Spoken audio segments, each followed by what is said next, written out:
Comme les disciples ont demandé à Seigneur à prier, nous aussi, nous voulons aussi t'apprendre à prier. Première lettre, c'est la lettre P. Lettre P qui veut dire la paix. Tu veux prier ma soeur, tu veux prier le prophète, le pasteur, le père, le curé, l'archevêque, le bishop, le mano-bishop. La première des choses, il faut être en paix. Lettre R, c'est la raison. Aujourd'hui, il y a beaucoup qui plaident, qui disent Dieu de Anne, Dieu de Sarah, Dieu de tel, donne-moi des enfants. Toi, tu as pris des pilules, toi, tu as pris des microlas, tu as pris, je ne sais pas quelle histoire tu avais utilisée pour faire des avortements provoqués. Aujourd'hui, tu voulais que le Dieu d'Anne, Anne n'a pas pris de pilules. Anne n'a pas pris les pilules de Vicky. Anne n'a pas utilisé tel ou tel autre produit que tu as utilisé. Mais tu voulais que ce Dieu d'Anne te donne l'enfant. Non. Est-ce que tu as raison?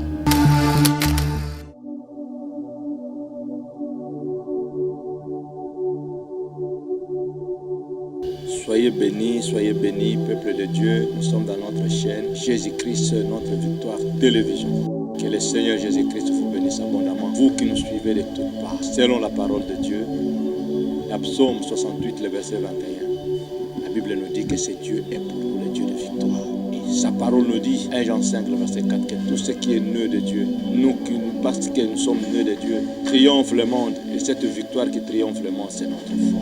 Car la Bible nous dit, à Exode, chapitre 17, verset 16, nous l'appelons Jéhovah Nissi, ou à d'autres termes, Éternel notre bannière, Éternel notre étendard, Éternel notre victoire. C'est pourquoi nous vous invitons à suivre notre chaîne.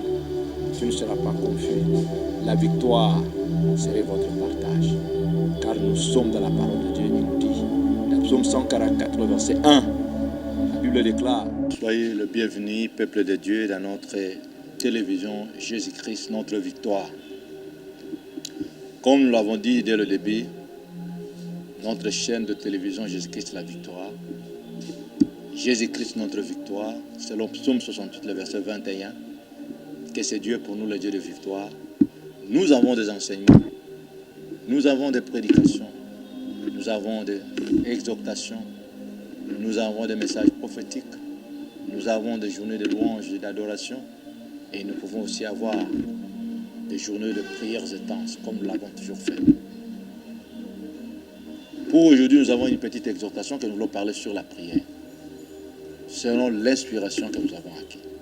Si nous lisons dans Luc, chapitre 11, verset 1, les apôtres, les disciples du Seigneur Jésus-Christ n'ont jamais demandé au Seigneur, apprends-nous à prier, apprends-nous à prêcher, apprends-nous à prophétiser, apprends-nous à donner, apprends-nous à s'aimer, apprends-nous à faire ceci ou cela. Mais ils ont demandé au Seigneur une question, apprends-nous à prier comme Jean l'a appris à ses disciples. C'est pour cela que nous voulons parler un peu sur la prière. Et la prière, au moyen de lettres, chaque lettre que nous trouvons a une significative. Ce n'est pas en vain qu'on appelle la prière. Un jour, nous viendrons aussi parler sur la Bible. On va expliquer lettre B veut dire quoi, I veut dire quoi, et tout ce qui est là. Aujourd'hui, nous parlons uniquement, nous exhortons le peuple de Dieu sur la prière. Toi qui voulais prier avec nous, toi qui voulais saisir la victoire dans notre chaîne, Jésus-Christ notre victoire, c'est là où vous êtes favorable. Ayez l'esprit d'écoute. Tout ce que nous allons en parler, tout ce que nous allons exhorter, tout ce que nous allons à partager. Le message, c'est une exhortation sur la prière. Comme les disciples ont demandé à Seigneur à prier, nous aussi, nous voulons aussi t'apprendre à prier. Le Seigneur, Jésus-Christ, nous appelle à la prière. Première lettre, c'est la lettre P. Lettre P qui veut dire la paix. Tu voulais besoin de prier, tu voulais entrer en prière. Ce n'est pas en vain que nous avons la prière. Nous donnons une exhortation à fonction de ces lettres-là. La lettre P, c'est la paix. Si tu veux prier, tu ne dois pas prier n'importe comment, n'importe quand, n'importe où. Tu dois avoir la paix. Car la Bible nous dit, à Jean 14, 27, Jésus-Christ avait dit aux disciples, je vous laisse ma paix, je vous donne ma paix. Non pas comme le monde en la demande. Et si nous allons plus loin dans Hébreux 12, verset 14, la Bible nous dit, recherchez la paix avec tous et la sanctification, sans laquelle personne ne verra le Seigneur. Rechercher, c'est-à-dire chercher de nouveau. Si tu as un problème, même si nous avons plus dans Matthieu 5, le verset 23-24, la Bible dit, si tu vas donner ton offrande et tu sais que tu as un problème avec ton frère, va d'abord te réconcilier. Et si nous allons plus dans Corinthiens 5, le verset 21, Jésus-Christ ne nous a pas donné le ministère de séparation, il nous a donné le ministère de réconciliation. Nous qui sommes enfants de Dieu, nous avons le ministère de réconciliation. Tel que nous avons appris à l'école primaire, nous avons 4 opérations. Nous avons l'addition, nous avons la multiplication, nous avons la soustraction, nous avons la division. Les dieux de la Bible, il est le Dieu de multiplication, le Dieu d'addition. Le Dieu de la Bible n'est pas un Dieu de soustraction, il n'est pas un Dieu de division. Si un frère, un pasteur, un prophète t'amène un message à caractère de division, à caractère de soustraction, ça ne vient pas de Dieu. Le Dieu de la Bible, il est le Dieu de multiplication, il est le Dieu d'addition. Et si nous allons dans Genèse 1, quand il avait dit à Adam et Ève, il les avait bénis. Parmi les 7 bénédictions, oui, qu'ils avaient bénis, Dieu leur dit, soyez bénis, soyez féconds, multipliez-vous, assujettissez. Trouvons, s'il est le Dieu de multiplication, il est le Dieu d'addition. 1 plus 1 égale à 1, comme l'homme plus la femme égale aux enfants. Avec Dieu, il y a la multiplication, avec Dieu, il y a l'addition et la multiplication. Soustraction, division, ce n'est pas de Dieu. On va en parler un jour. Si le Seigneur nous fait grâce, nous sommes sur la prière. Tu veux prier mon frère, tu veux prier ma soeur, tu veux prier le prophète, le pasteur, le père, le curé, l'archevêque, le bishop, le mano-bishop. La première des choses, il faut être en paix. Il faut avoir la paix. Et pas n'importe quelle paix. La Bible dit dans Éphésiens, je crois 4, verset 7, que la paix du Christ qui surpasse toute intelligence. Nous avons besoin de la paix. Il faut être en paix. Tu dois être en paix avec tout le monde. Voilà aujourd'hui les problématiques, ce sont des enfants de Dieu. Les problématiques, ce sont des serviteurs de Dieu. Les problématiques, ce sont des églises. Entre nous, il n'y a pas la paix. Mais nous voulons plus prier. Or, pour prier, cette première lettre, la lettre P, c'est la paix. D'où nous parlons la prière, c'est la paix. Lettre R, c'est la raison. La Bible nous dit, dans Job 13, le verset 18, Job dira, je sais que j'ai raison. Et si nous allons même plus dans le livre de Daniel, Daniel dit que j'étais innocent, chapitre 6, verset 23. Quand il dira au roi, je sais que je suis innocent. C'est-à-dire, il a raison. Aujourd'hui, il y a beaucoup qui plaident, qui disent Dieu de Anne, Dieu de Sarah, Dieu de tel, donne-moi des enfants. Toi, tu as pris des pilules, toi, tu as pris des microlas, tu as pris, je ne sais pas quelle histoire tu avais utilisée pour faire des avortements provoqués. Aujourd'hui, tu voulais que le Dieu d'Anne, Anne n'a pas pris de pilules. Anne n'a pas pris les pilules de Vicky. Anne n'a pas utilisé tel ou tel autre produit que tu as utilisé. Mais tu voulais que ce Dieu d'Anne te donne l'enfant. Non. Est-ce que tu as raison? Ta stérilité, tu sais combien de grossesses, combien d'avortements tu fais. Mais le Seigneur Jésus-Christ, si tu veux prier la lettre R, c'est la raison. Est-ce que tu as raison? Tu as raison, comme Jésaïe nous dit, je suis prêt à plaider ma cause. Tu peux plaider ta cause, est-ce que tu as raison? Tu peux te retrouver aujourd'hui dans le chômage. Tu peux toujours aujourd'hui dans le blocage, dans le lien. Il faut voir comment était ta marche. C'est pourquoi l'être P, la prière, c'est la paix. La prière, c'est la raison. Job a dit, j'ai raison. Est-ce que toi, tu as raison? Tout ce qui t'arrive, ta marche, combien de gens tu as escroqué? Combien de gens tu as trompé? Nous, on avait connu un ex-magicien, je ne donne pas le nom, qui avait, par moment, avait fiancé 10 sœurs à Lemba. Partout, il allait donner son témoignage, il faisait que de fiancer. Or, la Bible nous dit, ni le créature n'est caché devant ta face. Est-ce que tu as raison? Aujourd'hui, il y a beaucoup qui disent, Seigneur, le Dieu de tel, donne-moi les enfants. Le Dieu de tel, faites-moi ceci, faites-moi cela. Est-ce que tu as raison? Si tu n'as pas raison, tu dois implorer sa miséricorde. Parce que la prière, c'est la paix. La prière, c'est la raison. L'être I sur l'inspiration. La prière, c'est la paix, la raison, l'inspiration. Selon 2 Timothée 3, 16,17, la Bible dit que toute écriture inspirée de Dieu est utile pour enseigner, pour convaincre. Nous ne sommes pas dans les points de ces 4 le verbe qui sont là-bas, mais inspiration. Nous avons même suivi plus loin un homme de Dieu, le frère Lifoko du Tchèque, qui dit inspiration, ce n'est pas un monde, ça devient de Dieu. Et dans Éphésiens 6, le verset 18, la Bible dit faites à tout temps par l'esprit toutes sortes de prières. La prière que tu vas faire le matin, ce n'est pas la même prière que tu vas faire à midi, ce n'est pas la même prière que tu vas faire le soir. Si tu vas faire la prière à Mangengue ou tu vas faire la prière à Lusisi, tu dois aussi être inspiré. Et tu es inspiré, le requête que tu vas donner, la prière que tu vas faire, l'orientation que tu vas faire, la demande que tu fais à Dieu. Elle est de la volonté parfaite, elle est de la volonté permissive, elle est de la volonté directive. C'est pourquoi la prière, c'est la paix, la raison, l'inspiration. L'être est sur l'espérance. Dans Romains 15, verset 13, la Bible nous dit Dieu d'espérance. Dans Corinthiens 13, le verset 13, il nous dit possédons, qu'on puisse en voir, nous qui sommes enfants de Dieu, il y a ces trois choses. On peut posséder la foi, l'espérance et l'amour ou la charité. L'espérance. La foi, c'est dans le présent, l'espoir, c'est dans le futur. Quand nous prions, nous savons que même si aujourd'hui on n'a pas la réponse, mais nous savons que demain, après-demain, le Seigneur va nous répondre. Dans Job 19, le verset 25 nous dit, mon Rédempteur est vivant, il se levera les derniers. Notre Rédempteur, il est vivant. Notre Rédempteur, il est puissant. Notre Rédempteur est réel. C'est pourquoi c'est une exhortation que nous voulons parler sur la prière. L'être P, c'est la paix. L'être R, c'est la raison. L'être I, c'est l'inspiration. L'être E, c'est l'espérance. Et l'être R, c'est la réponse. La Bible nous dit dans Genèse 41, 16, le roi avait eu une vision. Dans sa vision, il n'y avait personne qui pourrait l'interpréter. La vie des vaches maigres et des vaches graisses. Et de tout le côté, il y avait 7. Mais il voyait ce qui était maigre, était en train de manger ce qui avait graisse.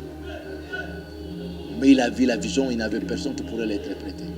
On a appelé Joseph l'homme qui avait l'esprit de Dieu pour pouvoir interpréter ces songes. Et Joseph, avant de lui dit, ce n'est pas moi, c'est l'Éternel qui donnerait une réponse favorable.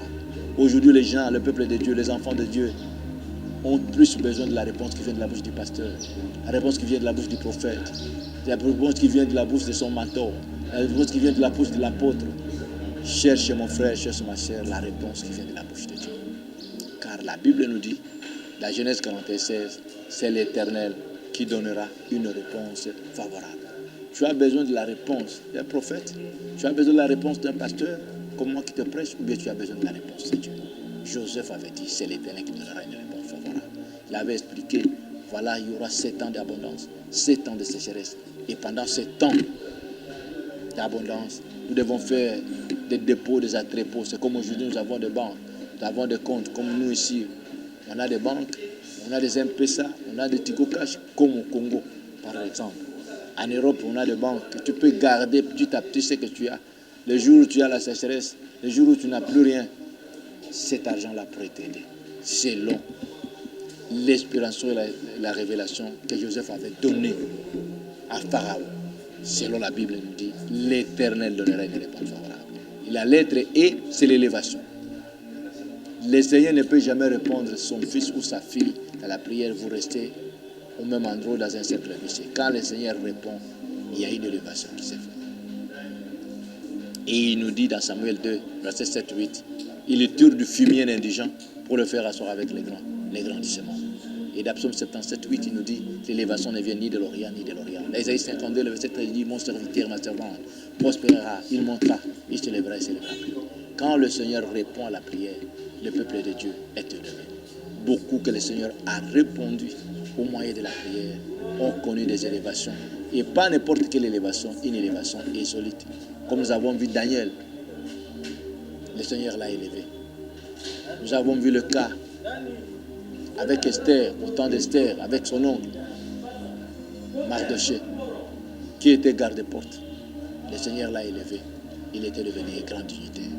C'est pour cela, selon la parole de Dieu, dans Matthieu 21, le verset 22, il nous dit, tout ce que vous demanderez avec foi par la prière, vous le recevrez. Dans Jean 14, le verset 13,14, la Bible nous dit, tout ce que vous demanderez à mon nom, je le ferai. Le Père, que le Père soit glorifié dans les vies. Tout ce que nous demandons au nom du Seigneur Jésus-Christ, cela nous est accordé. Le peuple de Dieu, les disciples, n'ont pas demandé au Seigneur, apprends-nous à enseigner, apprends-nous à prophétiser, apprends-nous à ouvrir des églises, à ouvrir des chaînes, de YouTube, des églises de communauté. Mais ils ont dit, apprends-nous à prier. Celui qui est capable de prier est capable de tout. Mais tu ne dois pas prier vague. Tu dois prier selon le principe de la prière. La prière, c'est la paix, la raison, l'inspiration, l'espérance, la réponse et l'élévation.